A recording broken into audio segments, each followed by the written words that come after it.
Okay. Good afternoon, ladies and gentlemen. Welcome to our third panel today on the impact of July 15th coup attempt on Turkish-American relations. And we know that even before July 15th coup attempt, Turkish-American relations had a lot of up and downs, especially about the question in Syria. And following July 15th coup attempt, especially until late December 2019, just before the COVID actually, the relation went through a lot of crisis and a lot of tensions. And we have two excellent panelists today who have been in the policy making circles during these critical times in Turkish-American relations. We will talk about the impact of July 15 coup attempt on the relations between two countries and the expectations of our panelists about the future of these relations. So let me start with Ambassador Jeffrey. Ambassador, tell us a little bit about how July 15 coup attempt was perceived in Washington and what was the impact of this coup attempt to Turkish-American relations? Thank you very much, Khalid. Good to be back with SETA. Good to be here today. First of all, a few general comments on the coup. It's very important to understand, because that's one of the problems in Washington, this wasn't understood, that this was a coup by a terrorist organization, the Fethullah Gulen organization, against a democratic system and against a NATO ally. As such, and given the very high casualties and the risk to democracy and to governance in Turkey from this well-planned coup, that it was a very, very serious effort.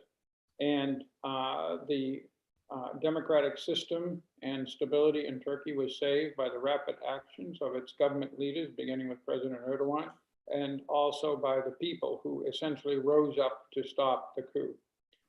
And there's a lesson for all of us, including us Americans. We've gone through the Civil War. We went through something similar at our U.S. Congress on the 6th of January, 2021 rather, unfortunately. And I think that Americans should have understanding. The problem is they didn't. The initial American reaction to the coup was confused, was slow, and focused on inconveniences to American military operations in Syria caused by the closure of Incirlik and alleged human rights violations. Who can ever forget John Kerry's threat to throw Turkey out of NATO right after Turkey had survived a near existential coup attempt over Kerry's concerns about human rights. Now, these concerns were not totally wrong, but under those circumstances, right after the coup, they were certainly out of place. And that reflects a deeper problem in the relationship. This coup and the strong Turkish reaction to it by the Turkish people, their commitment at the cost of some lives for democracy, should have strengthened our relationship. It should have made us realize that while we have our differences with the current Turkish leader, he is a democratically elected leader, and what's out there, if we're not careful, could be much more dangerous. The fact that Washington didn't grasp this, and I would also say, this is Ahmet Bey's portfolio to talk about this, that Turks also didn't react as well as I would have hoped, although again, there was a lot of problems in Washington, shows the underlying tensions in a relationship that is very important, and in terms of the core national interests of both countries, very, very productive. What we have seen Turkey do, for example, in the last 2 years on every single front, Syria, Libya, the Caucasus, reining in Iranian terrorists just last month, reaching out throughout the Middle East, reaching out to Greece, reaching out to Armenia, but above all else, being a really stalwart buttress against Russia as Russia moves into Ukraine.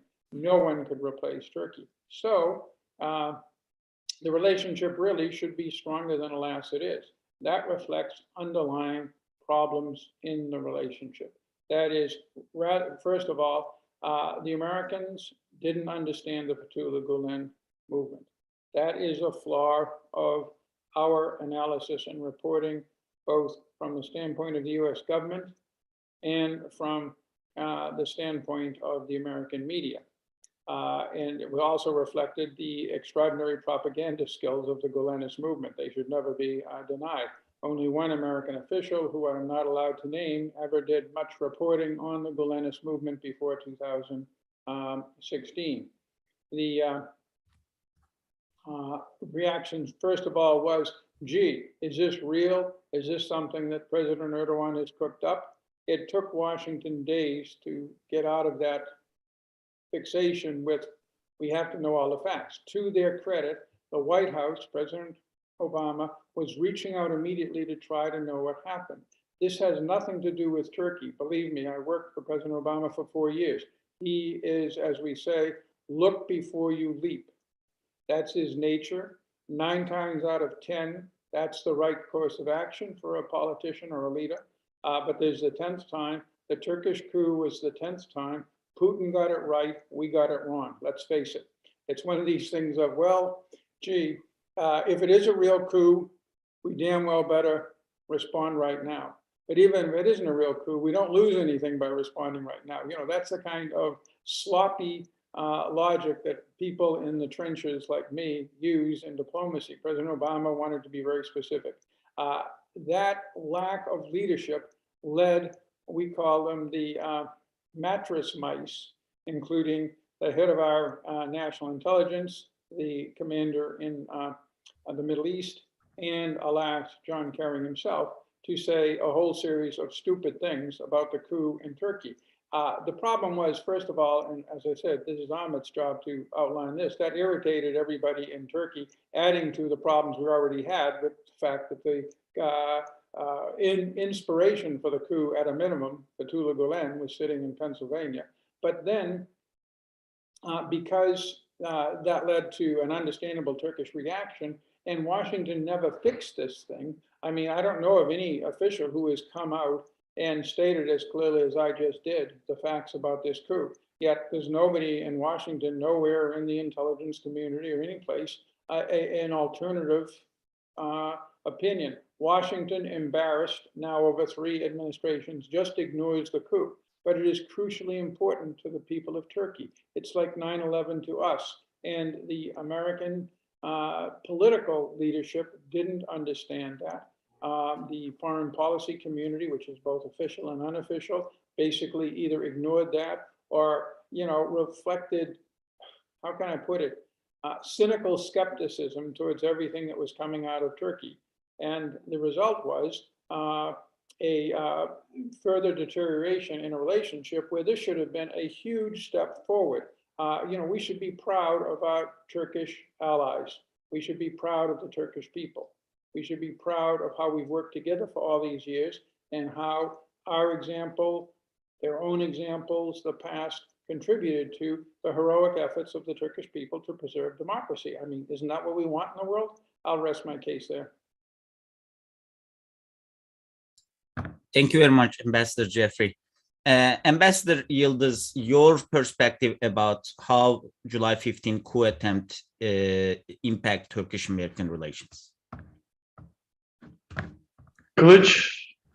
Indeed, Ambassador Jeffrey summarized most of what I should say, because when this coup attempt happened, it was my last days in the presidency as advisor to President Erdogan. I was about to move to foreign minister, return to the foreign minister as deputy minister. So I knew before and after, in the first hand, because I had accompanied President Erdogan in his telephone calls meetings, both with President Obama and Vice President Biden at that time. And later, of course, I followed in the ministry.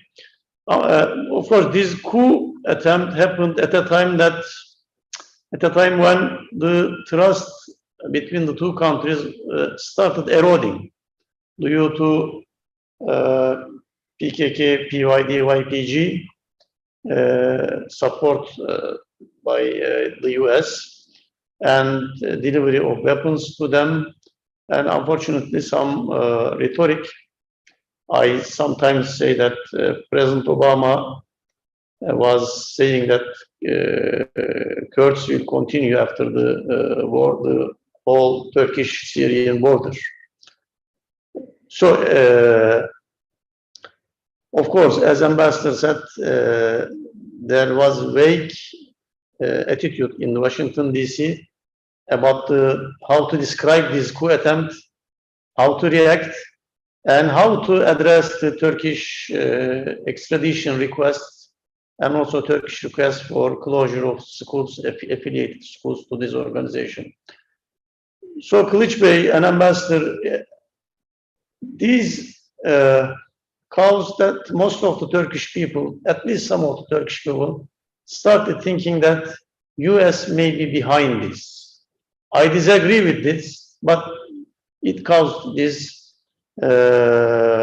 skepticism or doubt in some Turkish public, and unfortunately it was supported by some columnists, some political rhetoric by some unwarranted guys. Certainly, as you, an ambassador, will recall, Brunson case followed, and it paid huge damage to our relations, to Turkish economy, and to the trust between the two countries. And others followed, of course, but Brunson case was somehow a consequence of this coup attempt, and it was a huge detriment to the relations, mainly to Turkish economy, and anti-American and anti-Western sentiments in Turkey. Now I serve as also chair of the Turkish delegation in the Council of Europe parliamentary delegation. I witnessed that in my delegation in Europe side also. We are trying to overcome this. I listened to previous speaker in the previous panel about anti-Americanism in Turkey.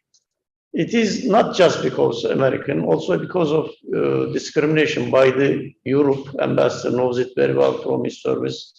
By the European Union against Turkey, against Turkish people. Sometimes Turkish people takes West as a whole, and judge it as a whole. Kılıç Bey, I think if we return to positive mood in discussing our problems, our issues, we can overcome most of this with good faith.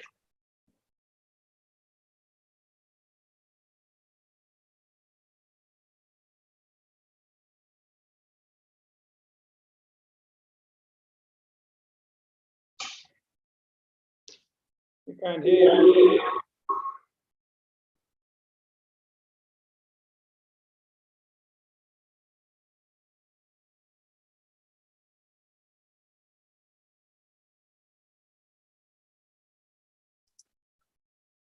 Kılıç cannot, audience cannot hear you.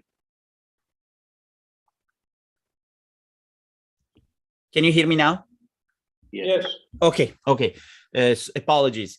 I started to receive some questions now from the audience for our panelists, and there are several issue areas between Turkish-American relations. And while discussing the immediate impact of July 15 coup attempt, let's look forward and see what are the main issues and what can be done between what can happen between Turkish-American relations in the next few years. The first question is about Syria, and Syria has been one of the fault line in Turkish-American relations since the beginning of the Syrian crisis. The question is, if Turkey launches, for Ambassador Jeffrey, if Turkey launches a new operation in northern Syria, how does Ambassador Jeffrey think it will affect Turkish-US relations? And how will the Biden administration react, different than the Trump administration? And with this, I want to ask, is there any way to resolve this major disagreement between Turkey and US regarding Syria? I think it is already resolved, but I'll get back to that. Sure. I'll get to the question of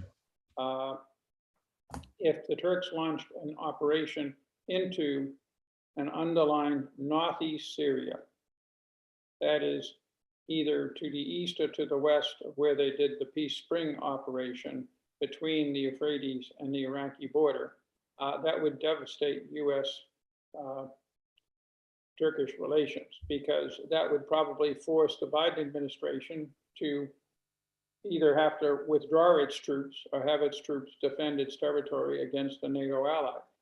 The Trump administration, of course, and the Obama administration looked at that and said, we're not going to do that. But if we withdraw our troops, then the entire struggle against the Islamic State in Syria, where the Islamic State is far more powerful than in Iraq, will be over.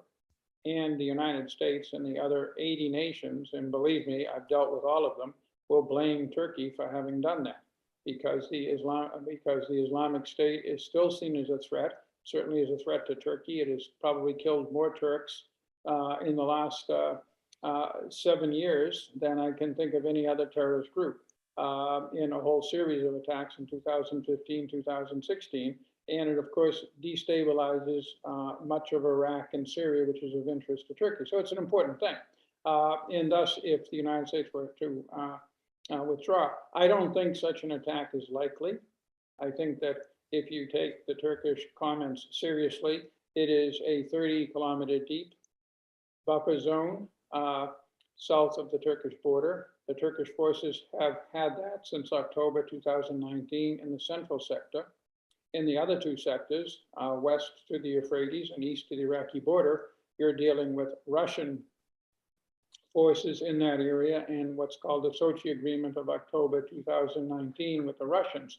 So if the Turks wanted to move into that area down to the 30-kilometer mark, they would have to deal with the Russians, other than in a few areas where there are American troops. But still, that would be seen as undermining the whole struggle against the Islamic State. In terms of why I think the issue is resolved, I think that it isn't resolved because Turkey is happy or the United States is happy. It's just that we have different priorities in Syria. The United States and Turkey both are opposed to the PKK, they're opposed to the Islamic State, they're opposed to Iran, they're opposed to Russia, and they're opposed to Assad. There's a lot of things to be opposed to in Syria, but the priorities are different. And that's not unusual in diplomacy. Therefore, the United States has been very supportive of Turkey and Idlib. In the most recent negotiations for the crossing that resulted in a 6-month extension in building up support, including in NATO, for Turkey's defense of Idlib in 2020. And of course, the United States, and I have to say, this is something we did not do in the Trump administration, to the credit of the Biden administration. Turkey has been brought into the small group consultations with Syria, with the United States and with a handful of the key European and Middle Eastern states. That's very important and very good. And Turkey, of course, is a strong supporter of the UN effort. So on most things, we agree. Now, a brief history of the problem with the SDF. Initially, in 2014, Turkey was basically supportive of the US and the Peshmerga from Iraq, supporting the YPG in the fighting in Kobani. At that time, there was, of course, a ceasefire with the PKK. There were contacts between the YPG's civilian wing, the PYD, and top officials in Ankara. Everybody knows that. Two things changed between 2015 and 2016. First of all, the ceasefire broke down between the Turkish government and the PKK. So the threat of the PKK became more obvious. Secondly, as the United States expanded its presence in Northeast Syria, the idea gained credence that we could use the SDF, which of course is by no, at the time it was the YPG, as it's no surprise, it's a highly disciplined ideological organization because it's an offshoot of the PKK, and its top leadership do not deny that, they never have to me. And therefore, they're very good at fighting. And so the US military said, hey, we found people who are good at fighting against the Islamic State. Let's have them be our partner in moving into the Arab areas. First across the Euphrates into Manbij, which was unnecessary and a mistake. I think we did that because that's exactly what the YPG asked for. And then far more reasonable from our standpoint, south into Arab areas around Raqqa, Dar es-Zor. That was problematic for Turkey, of course, because you now had a PKK offshoot that was not just defending, if you will, majority Kurdish areas of Syria from an onslaught of the Islamic State, but you had it building a 100,000 strong army, much of it Arab, moving into Arab areas, eventually 30% of Syria. So I understand perfectly well the Turkish concern about this, because what happens if the United States goes away? We had guarantees from the YPG, which we then renamed the Syrian Democratic Forces, but the guarantees were that they would not attack Turkey out of northeast Syria. But those guarantees would not be of any value once the United States forces left, obviously. So there is a real, so from Turkey's perspective, long term, this is a threat. From the United States' perspective, short term, focused on the Islamic State, which we're still worried about, this was a necessary means to deal with a larger end. Now, Turkey made its point very clear in going in October of 2019. We now have an agreement. The agreement has been in place now for almost 3 years. And I think that it has allowed a stabilization of all of the areas in Syria. The good news is there are no more major attacks by anybody against anyone in Syria, other than occasionally an Islamic State attack against the Syrian government and US attacks against the Islamic State. So the country is essentially, it isn't a frozen conflict, it's a set of frozen conflicts, frozen between Turkey and the PKK offshoot, all but frozen, not frozen between America and others in the Islamic State. That's the only exception, but frozen between the Turks and the Russians, frozen between in Idlib, the Turks and the Assad regime, also in the Euphrates Shield area and in Afrin. There is a ceasefire in Al-Tamf, although the Iranians are violating that against our forces. But still, it's basically a ceasefire, and there's a ceasefire in the southwest. So you have this whole set of ceasefires. It's in the interest, we think, of everybody that none of these ceasefires be violated, even by our NATO ally, Turkey, because right now, freezing this conflict with half the population not under Assad's control, with roughly 40% of the country not under Assad's control, it's either occupied by Turkish forces, the Syrian opposition, by American forces, and the SDF, and the kind of economic pressure we're putting on Assad, we are limiting the threat from Syria, Russia, and Iran. And that threat is not only direct, we know their history with the PKK. We know where Öcalan had refuge up until 1999. And we know who the Iranians are working with in northern Iraq right now, in Sinjar and other places. So it's really very, very important to maintain the ceasefire. And the Turks make the position of principle that we should not engage terrorists or fight against terrorists. And we nod and we make the case that we shouldn't upset a whole set of ceasefires on a place so important and that has seen so much death as Syria. And but in general, I think we can both live with this. Thank you very much, Mr. Ambassador. Ambassador Yildiz, your perspective on the Syria and whether Turkish demands and concerns were responded or handled in a good fashion by the United States and its allies over there. Kılıç Bey, I served in Syria twice when during Bashar Assad time as DCM of Turkish Embassy. Of course, but I was in presidency during the deputy foreign minister during the war. Of course, Syria is the main issue for Turkey, and it is the consequence of a chain of mistakes by many allies. Of course, when the war escalated and the regime attacks, brutal attacks against civilians, Turkey asked a common approach from the allies, a common reaction. But unfortunately, at that time, many allies said that this is not NATO's business. Of course, it is not NATO's business, but NATO members could do more by establishing somehow safe zones within Syria to protect civilians, to prevent migration. But unfortunately, it didn't happen. So I remember very well the US and especially the Europeans said that we don't want to send even one boot to the ground. So Turkey had to apply its project its forces. Now, if we can achieve the objectives, security objectives of Turkey without resorting to further military operation, it is okay. But if we cannot achieve this, US and other allies should be more empathetic to Turkey.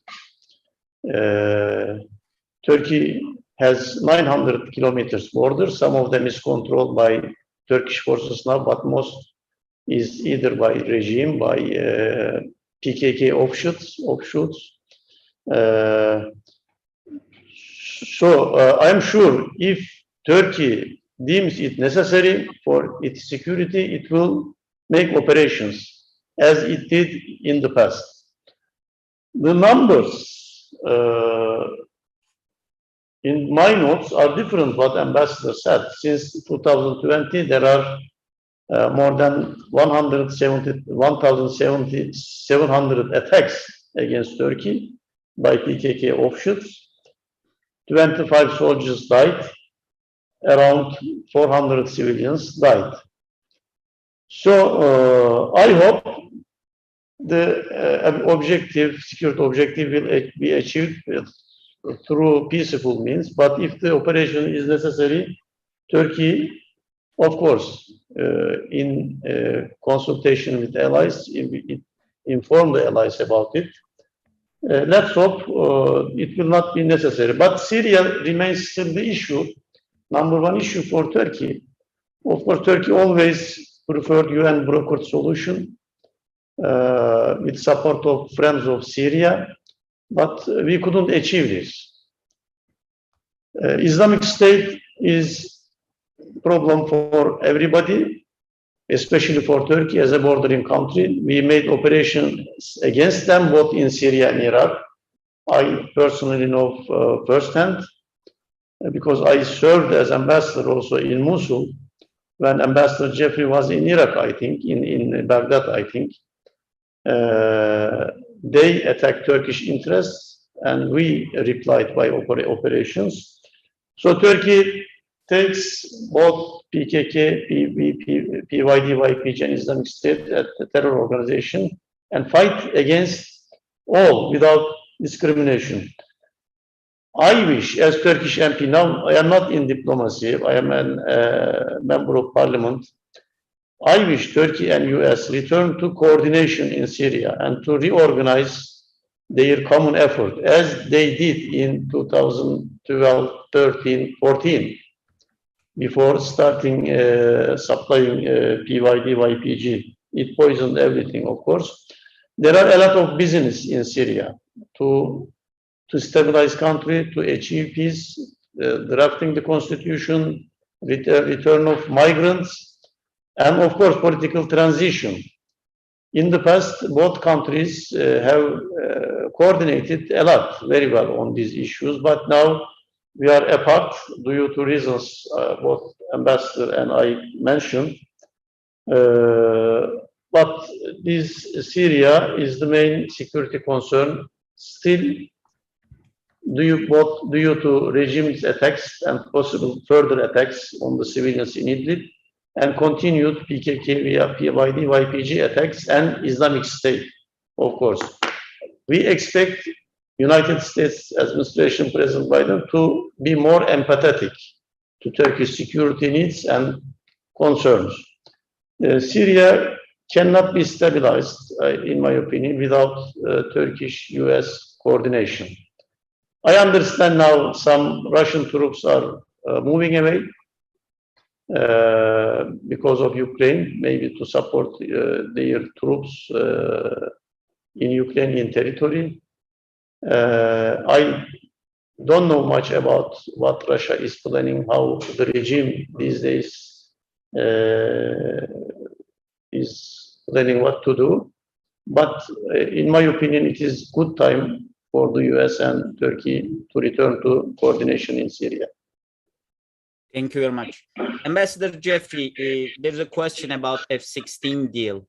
And during President Erdogan's meeting with President Biden in G20 in Rome and then in Madrid for during the NATO summit, this issue has become one of the most significant issues between two leaders. What do you expect about F-16 deals?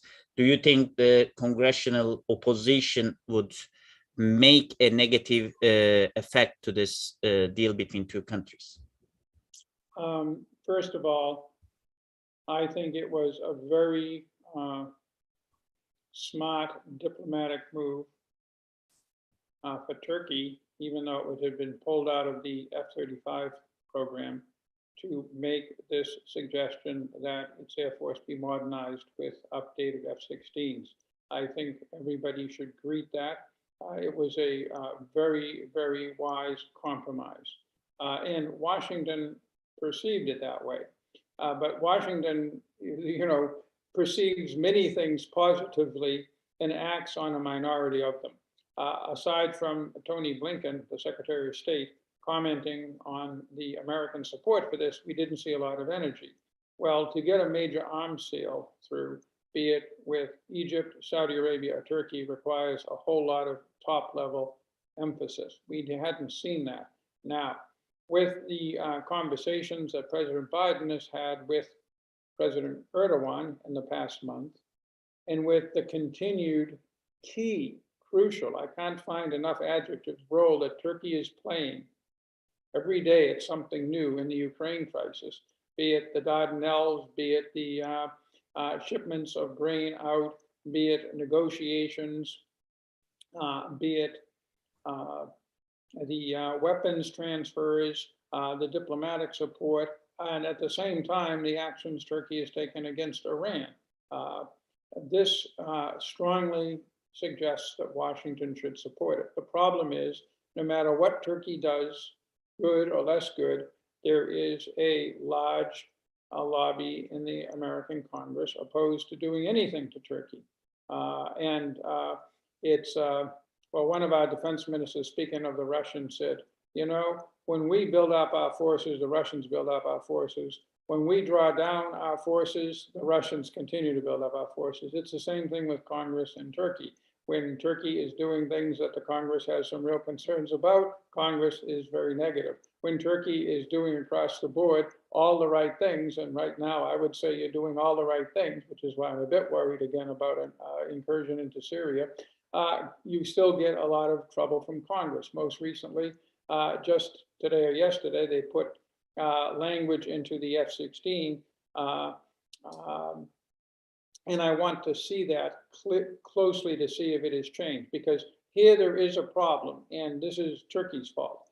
I have verified with the Department of State that the Greek claims that Turkish aircraft overfly not Turkish claimed airspace, because we also don't accept their 10-mile airspace over 6-mile seas, not into the FIR, the flight information region, because we don't accept that as a national boundary either, but over Greek territory, period.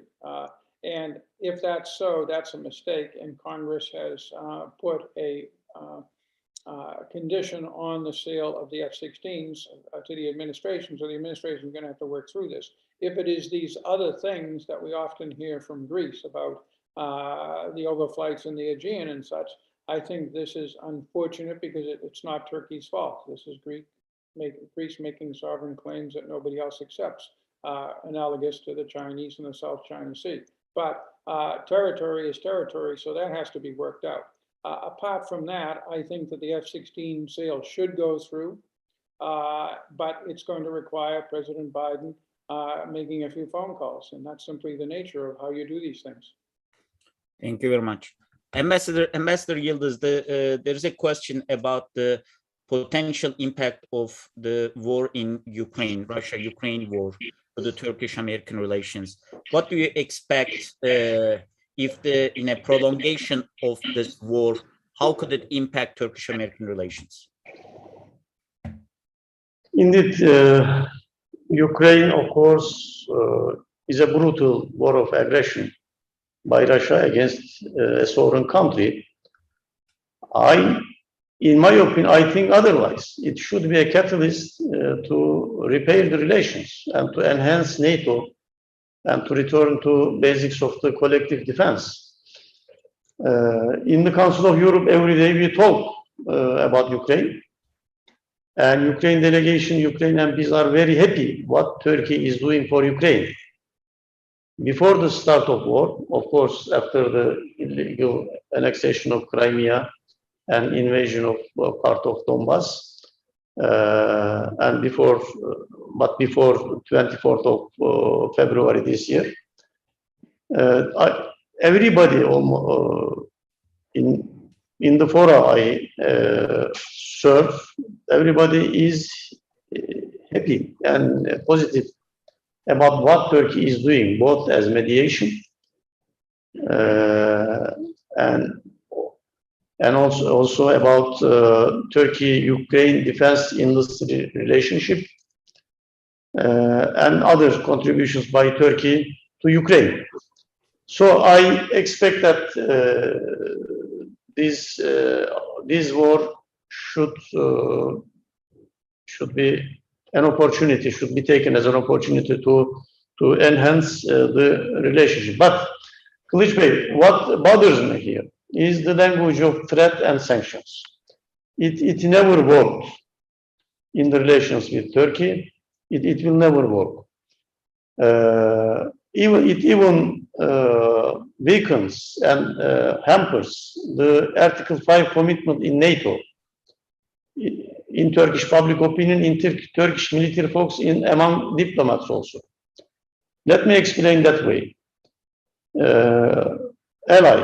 Some allies, including the US, Swedes, and others, they sanction Turkey on defense industry products in ships, planes, aircrafts, missiles, and others, and rockets. It aims to weaken Turkish capability, and it detriments interoperability within NATO.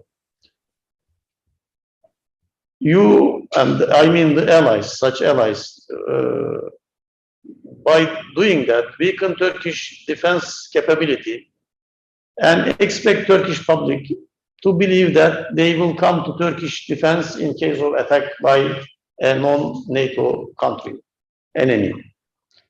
So this is a very problematic issue. Ukraine should be a lesson. Allies shouldn't sanction against each other. And I hope that the US will not be dragged into Turkish-Greek disputes. There are many disputes in Turkey. Every day we talk, we protest each other, we argue each other. It is a very complex one, not just one issue, as Greek claims. I am sure from his service in Turkey, Ambassador knows that. At the end, these two countries should find a way to solve these issues. But if other allies are dragged into it, it will complicate it. It happened that the consequence till now is that way, especially by the European allies.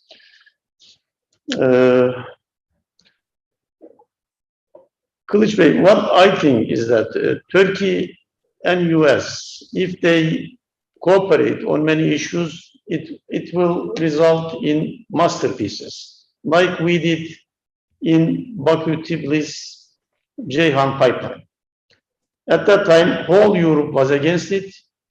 Turkey, US did it. Now it serves the energy security of whole Europe. For example, these days we can focus on Mediterranean energy resources, possibly to connect it to Turkish infrastructure. We have huge network of pipelines. We can transport it with Turkish infrastructure to Europe. We can cooperate on areas like Libya. I appreciate Ambassador mentioned it. Turkish diplomacy and Turkish military advisors did a very successful master of art job there. And Libya also is very important for energy security of whole world, but especially Europe. So we should focus on the positive agenda. Ukraine war, in my opinion, it will prolong. When you listen to the statements by Russians, especially by President Putin, of course, Ukrainian people has all the rights to expect from free world supply of weapons for their defense. This will cause the prolongation of the war. We should take our measures accordingly for a long war, food security, energy security, and support of the Ukrainian people. This requires close cooperation between NATO allies. And in my opinion, Kılıç Bey, Ambassador, I don't know what he will think about it. Turkish membership in the EU should be addressed this time. Otherwise, this mutual mistrust between Turkey and the EU will continue to poison the relations. If Turkey is in the EU or got an irreversible perspective, and it will contribute to the solution of the Turkey-Greece disputes. I am sure that Turkish people, till now, severely discriminated by the EU, especially by some major EU countries, expect that. But if it doesn't happen, these counter-arguments will continue forever. These days, EU, unfortunately, goes in the opposite direction.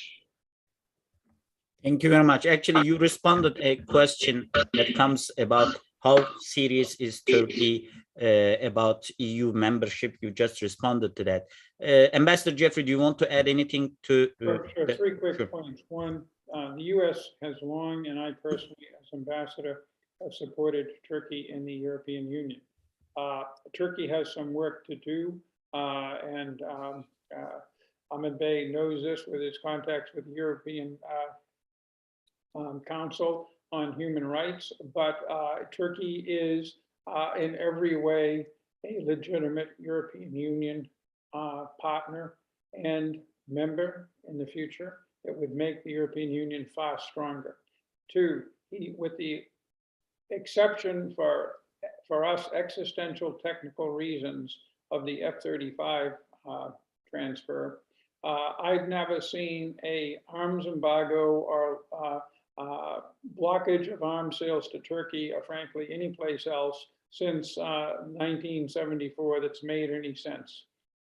It is absolutely awful. It hurts us. It hurts our defense industry when we need it. It hurts our allies. And as Ahmed says, it raises questions about our reliability. What I can say, however, is I think it's more likely that the United States will come to your defense in a war than it is that it will sell you a specific piece of equipment. The reason is that it's the president who makes these decisions to support countries in time of danger. It's the Congress, unfortunately, that makes the decision on arms transfers.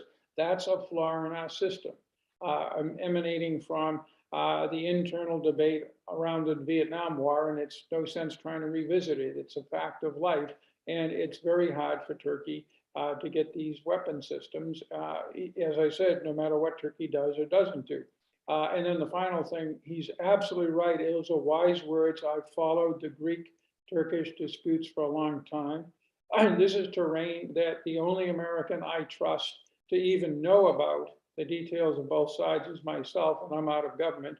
And the idea of the United States taking one or two issues where Greece makes a better argument than in others and supporting it without looking at the universality of these things is a major, major mistake and will just get us in trouble. It got us in trouble in the 1980s when suddenly Limnos appeared on NATO manning documents for defense forces. That's how far it goes if you don't be careful. And I'm not so sure we're being careful. So I agree with him on that as well. But again, I have to come back to the overflights. That's one issue that the Greeks are right on. It's the first one in a long time where I can see 100% Greek justification for their complaints. And if they are true, they should be stopped, period.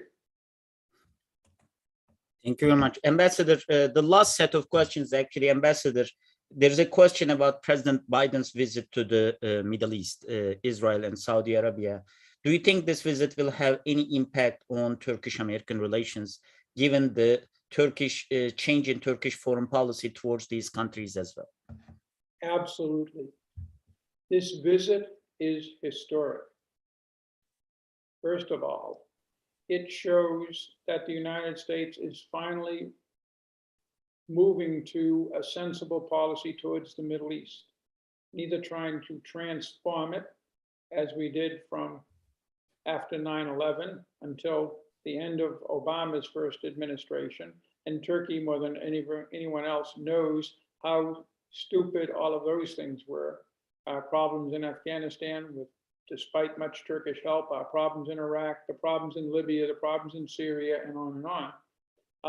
Secondly, then we had this idea of pivoting out of the region. That also impacted Turkey's interests and everybody else's. Now the principle is, given the threats to the international order that we see in Ukraine and elsewhere, to work by, with, and through our regional partners. Turkey is, along with Israel, Saudi Arabia, Egypt, and Emiratis, and Jordan, a key partner. And there are others that are also important, but those are certainly the most powerful states. With those states working together with us, and Turkey now has much better relations with all of them than it did a year ago, I think that we can maintain stability in the region and continue to deal with the overall global problems that we have, from climate to COVID to Russia and China. So I'm very, very happy with this visit. And this visit will encourage President Biden also with Turkey, because it will show that there are benefits to reaching out to countries that may have differences. Look, we have many human rights problems with Turkey, even emanating from 2016. My predecessor at the Wilson Center is still under accusations of having been involved in the coup. There are a lot of problems that we have, just as we have problems with Egypt, just as we have problems with Saudi Arabia, just as we have problems with Israel and the West Bank, including the recent shooting of an American citizen journalist for Al Jazeera. That said, what President Biden is learning is, at the end of the day, these countries want to see American ships bobbing up and down off their coasts. And they're standing with us against countries that don't want to see that. Russia and Iran are the most relevant to Turkey. That's a very blunt, brutal, and simplistic way of putting it, but I think it's the best way, and I think President Biden gets it. So I think this visit is really important for Turkey as much as for Israel or Saudi Arabia. Thank you very much. And the last question for Ambassador Yildiz about the PKK. And the question is, does Ambassador Yildiz think it is possible to start a new process with the PKK, since PKK is weakened right now? Coach Bey, as a Turkish MP and head of Turkish delegation in the Council of Europe, I am personally an institution. I am in constant dialogue with HDP, a political party in Turkish parliament. Most of MPs are Kurdish, some others are from different ethnic and religious backgrounds. This is the right way, I think, to do this. Instead of waiting, unfairly waiting from the government again to enter negotiations with a terror organization. I agree with the idea, the basic idea that these issues and expectations by Turkish people of Kurdish origin should be addressed in a legitimate political way. But if the question means the return to the so-called solution process or peace process, it will be out of question with the PKK. Thank you very much, Mr. Ambassador. Thank you, Ambassador Jeffrey. Thank you, Ambassador Yildiz, for the this excellent panel. And we are closing our panel series on July 15 coup attempt now. One issue, of course, is food security. Yeah. And I think US and Turkey are in the best position to address this issue, to cooperate on this issue, which Turkish government is working in a focused way these days. I hope the executive guys from both countries will cooperate to achieve this. Inshallah. Inshallah. Inshallah. Thank you very much. And in this, while completing this last panel, we one more time remember those who lost their lives and did ultimate sacrifice during the coup attempt in July 15. And thank you for participating to our panel. Thank you, Ambassador Jeffrey. Thank you, Ambassador Yildiz. And we hope to see you again in our other panels. Thanks a lot.